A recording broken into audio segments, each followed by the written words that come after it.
Hello, ladies and gentlemen, boys and girls. Thank you for tuning in to the Survival Supply Point podcast / radio, whatever you want to call it. Today, I actually kind of want to talk about a subject that was brought up to me by a couple of my friends just in passing conversation. One of them, their big deal was they were fearful of guns and kind of wanted to know the alternatives that were available to them. And the other simply couldn't afford firearms. That's a situation that a lot of people find themselves in, especially during this chaotic time where you're trying to make it day to day, and COVID and the economy and whatever has now prevented you from going to work. So you're barely making your bills as is, if you're even making your bills.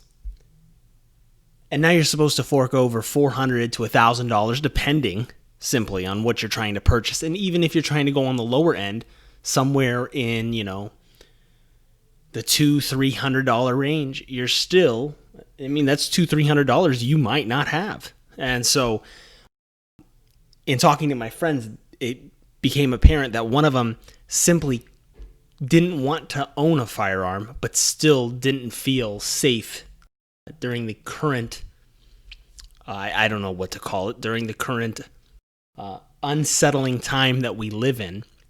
And the other doesn't have the means to purchase one. So I kind of made a list of things that they could do or should do to accommodate them, but then I'm also going to kind of give a dose of reality to both of them. And when I mean a dose of reality, it's just kind of how we're living nowadays. I want to start by saying that you can Google it, you can message it if you live here in the United States.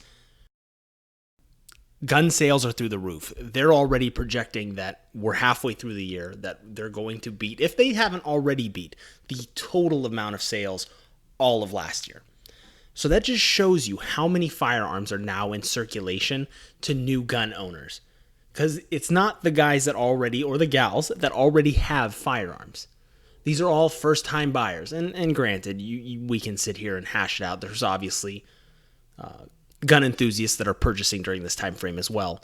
But more or less, there are now people all over the place with firearms. And if you live in a place where you can't purchase firearms simply because of the laws or for whatever reason, somebody else around you has firearms, whether that's the government, the police, whomever.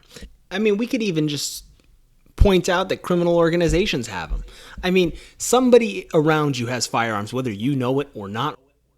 And when the time comes for you to protect your family, will you be, quote unquote, outgunned? And that's the question you have to ask yourself, because at some point, whether it's civil unrest, like I believe is going to happen, but you never know. And granted, I don't hope for this to happen at all, but it's becoming apparent that things are going to possibly happen, and you never know, because that's the whole possible thing. But at some point, you're going to need to defend yourself, if not for the civil unrest thing, possibly for a break-in, possibly for some dispute. There's so many reasons why you need something to protect yourself. So without further ado, to address my friend's question, what can you do if you can't either afford a firearm or want a firearm? Well, to start, obviously, there's the ranged weapons type deal where you could get the bow and arrow or the slingshot with the little metal balls, which actually do a tremendous amount of damage. But both of those things require a lot more skill than a firearm. And now I'm not saying that they are more devastating or powerful than a firearm. What I am saying is a bow and arrow is not as easy as pointing a firearm at a target and pulling a trigger. There's a lot more that goes into it than people think. And a slingshot is in essence kind of a bow and arrow like system. And it's not as easy as using a firearm. As odd enough as that it sounds, using a firearm, it's not hard to be okay. It's really hard to be good. But with a bow and arrow, it takes a lot of training before you even come close to hitting a target that's 10 feet in front of you. So with that being said, you could go that route, but also that's maybe you got 1-2 shots before somebody, is up in your business, and then what are you doing then?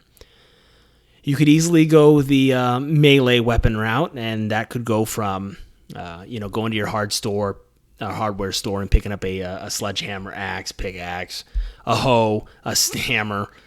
You could go to a sporting goods store and then get yourself a bat to protect yourself. Or online, you could pick up, they've got all sorts of survival tools and spears and stuff. But online, things like Amazon are tapped out for a lot of things.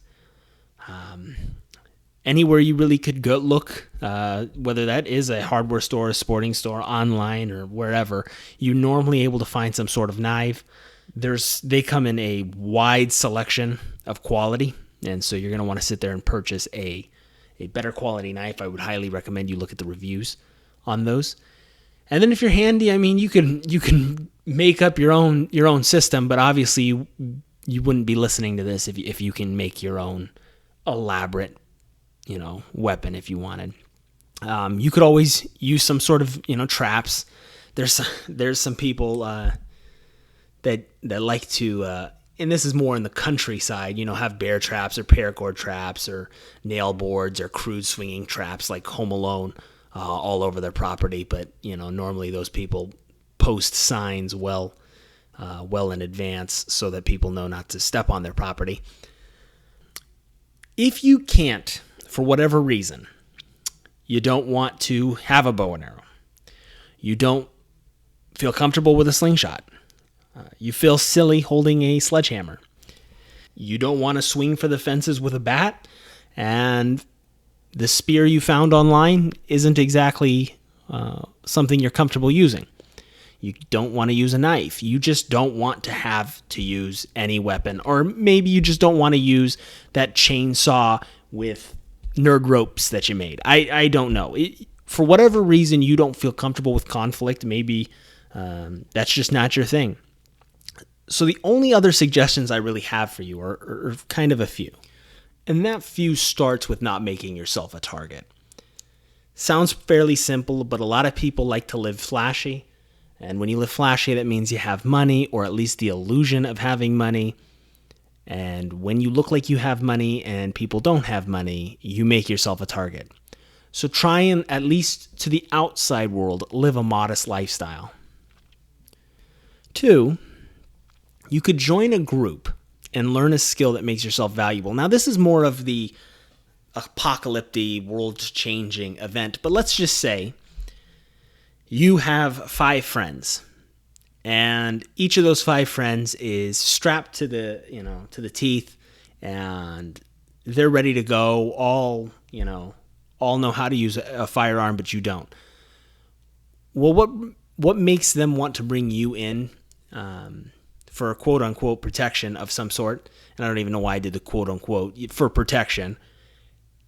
Well, you've got to have some sort of skill. You got to bring something to the table. So I would recommend, if you're not able or willing to use a firearm, you learn something that is very valuable. And to the hipsters out there, microbrewing in your garage might be more valuable than you think. Just an idea, but if you don't have those skills, if you're just kind of a guy or a gal and you stand around and you don't know how to do anything but change the channel and order pizza, you might want to get some skills. And again, I've seen it a bunch of times. Better yourself during the quarantines and whatever. Well, this is the time to do it if you're not doing anything. And if you are doing things, well, you still got a lot of free time.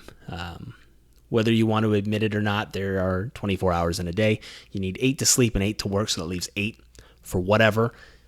However you use that time is up to you. Now, in looking at that, or rather going back to the coordinating with friends, you might be in a good position if that scenario I built for you last time, or the whole 5 friends, if that's something that's already kind of built into your friend-family structure.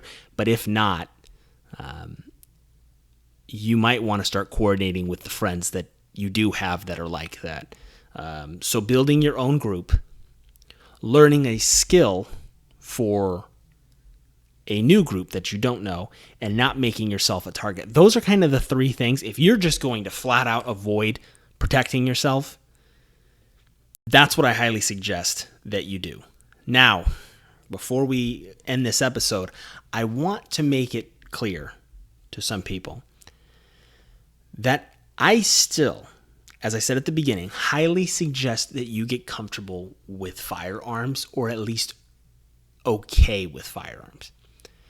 Firearms are a tool and they don't take actions on their own. So guns don't shoot themselves, people shoot guns. Most fear from firearms comes from the lack of understanding one. So once you know how to use it, understand what it's for, understand the rules, you're not going to be scared of it. You won't fear it. And unfortunately, being scared of firearms doesn't mean people are going to give you a pass card. So if things fall apart, or if you need to protect yourself, or somebody comes in to your home with a gun, just because you're scared of guns doesn't mean they'll put theirs down and fight you however you want. If you have a sledgehammer, they're going to pull one out of their magic bag and you guys are going to have a sledgehammer fight. Would be kind of epic, but that's just not how it's going to go down. So you would rather have it and never need it than to need it and not have it. With that being said, I want to thank all of you for tuning in. Feel free, share the video, let people know about us. If you want to introduce a topic or just something for us to discuss, please go ahead and comment down in the box below, and I look forward to seeing you guys all next time.